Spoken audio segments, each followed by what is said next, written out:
শিক্ষার জন্য এসো, সেবার জন্য বেরিয়ে যাও, এমন স্লোগান ও প্রতিশ্রুতি বাস্তবায়নে হবিগঞ্জ চুনারুঘাট উপজেলা পশ্চিমের শায়েস্তাগঞ্জ উপজেলার দক্ষিণ অঞ্চলের শাকির মোহাম্মদ উচ্চ বিদ্যালয়টি অবস্থিত। ভাঙাচোরা ভবনে চলছে পাঠদান, ক্লাসরুম সহ নানা সংকটে হাবুডুবু খাচ্ছে বিদ্যালয়টি। শিক্ষক শিক্ষার্থীদের দাবি দ্রুত অবকাঠামো উন্নয়নের। ছাত্রছাত্রীদের লেখাপড়া সচল রাখতে দ্রুত অবকাঠামো নির্মাণের কাঙ্ক্ষিত দাবি শিক্ষার্থীদের। এই প্রতিষ্ঠানে একতলা বিশিষ্ট একটি ভবন রয়েছে, দুটি টিনের ঘর, ঘরগুলি ভাঙাচোরা যা পাঠদান অনুপযোগী। ফলাফলের সাফল্যে উচ্ছ্বসিত ও সুনামধন্য বিদ্যাপীঠ শাকির মোহাম্মদ উচ্চ বিদ্যালয়ের দরকার অবকাঠামো উন্নয়ন নির্মাণ। শিক্ষকরা জানান, আমাদের স্কুলের আশেপাশে অন্যান্য স্কুলের তুলনায় রেজাল্ট ভালো, তবে শিক্ষার্থীরা ভালো পরিবেশ দিতে পারছে না লেখাপড়ার জন্য।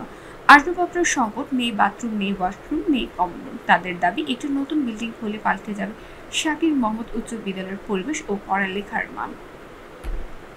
আমি দায়িত্ব নিচ্ছি, কিন্তু ফাইলিং এর আগে ওই বিল্ডিং আসছে, আবার বিল্ডিং ফিরতে গেছে, কিন্তু তিনটে বিল্ডিং আমাদের ভাঙ্গা হয়েছে।